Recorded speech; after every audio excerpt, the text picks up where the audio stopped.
అంబేద్కర్ గారి గురించి కొన్ని విషయాలు చెప్పుకుందాం. అంబేద్కర్ గారు కేవలం తన కులం వల్ల ఎన్నో అడ్డంకులు అవమానాలు పడ్డారు. వాటి కారణంగానే ఒక ప్రత్యేకమైన గుర్తింపు తెచ్చుకున్నారు. ఇవే కాకుండా ఒక వర్గానికి మార్గం చూపించారు. ఆధునిక భారతదేశ హితమహుడిగా పేరు పొందారు.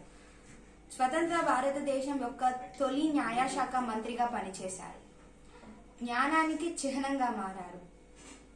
దక్షిణ ఏషియాలో డబుల్ డిగ్రీ పొందిన మొదటి వ్యక్తి.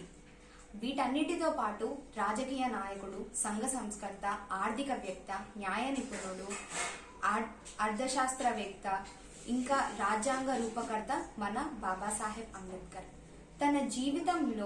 తన జీవితాన్ని అంతా కేవలం సమాజంలో దురాచారాలను నిర్మూలించడం కోసమే పనిచేశారు.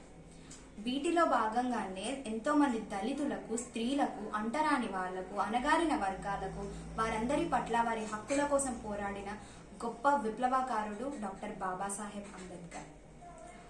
అంటరాని తరాన్ని ఆచరించడానికి గల కారణమైన మనుస్మృతిని డిసెంబర్ 25 మహారాష్ట్రలోని చౌదర్ చెరువు దగ్గర ఎంతో వేల మంది అంటరాని వారితో మనుస్మృతిని దహనించారు. ఆ రోజు నుంచి మనం మనుస్మృతి దహన్ దిన్ గా జరుపుకుంటున్నాం.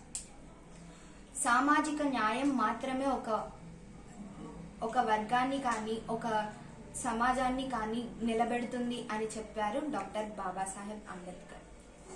1935 అక్టోబర్ 13 అంబేద్కర్ ఇలా అన్నారు: నేను హిందూగా అయితే పుట్టాను, కానీ హిందూగా మాత్రం మరణించను అని చెప్పారు బహిరంగ సభలో.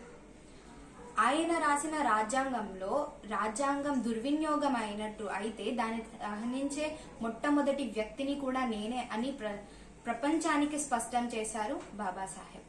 ఆర్టికల్ 14 నుంచి 16 ప్రకారంగా సామాజిక, ఆర్థిక, సాంఘిక న్యాయాన్ని, సమానత్వాన్ని, స్వేచ్ఛా హక్కుని ఇవన్నిటిని బాబాసాహెబ్ గారు మనకు రాజ్యాంగం మూలంగా అందించి నేడు ఎన్నో రంగాల్లో స్త్రీలు పురుషులకు సమానంగా పోటీ పడుతున్నారు. ది గ్రేటెస్ట్ లైబ్రరీ అయిన బ్రిటిష్ లైబ్రరీలో అన్ని పుస్తకాలను చదివింది కేవలం 3 మాత్రమే. వారిలో ఒకరు అంబేద్కర్. ఇలా కేశవ్జీ అంబేద్కర్ అయిన తన గురువు అయిన భీమ్రావ్ అంబేద్కర్ గా పేరు పొందారు. అక్కడి నుంచి ఆయన ఇంటి పేరుని పెట్టుకొని బరోడా మహారాజ్ సాయంతో 25 రూపీస్ స్కాలర్షిప్ ని పొంది ఎంఏ, బిఏ, పిహెచ్డిని కంప్లీట్ చేశారు. లండన్ యూనివర్సిటీలో ఎంఎస్సి, డిఎస్సి, బ్యారిస్టర్ ఎట్లాని కంప్లీట్ చేశారు. అండ్ తర్వాత మన ఉస్మానియా యూనివర్సిటీ, ఎక్కడైతే హైదరాబాద్ లో ఉన్న ఉస్మానియా యూనివర్సిటీలో ఎల్ఎల్డి కంప్లీట్ చేశారు బాబాసాహెబ్. వీటన్నిటితో పాటు ఇంతవరకు ఎవ్వరూ అర్హత పొందలేని the number 1 scholar in the world గా అంబేద్కర్ కొలంబియా యూనివర్సిటీ నుంచి కీర్తించబడ్డారు. అంబేద్కర్ తరంలోనే ఆయనంత గొప్ప అయిన విద్యాధికుడు ఎవ్వరూ లేరు.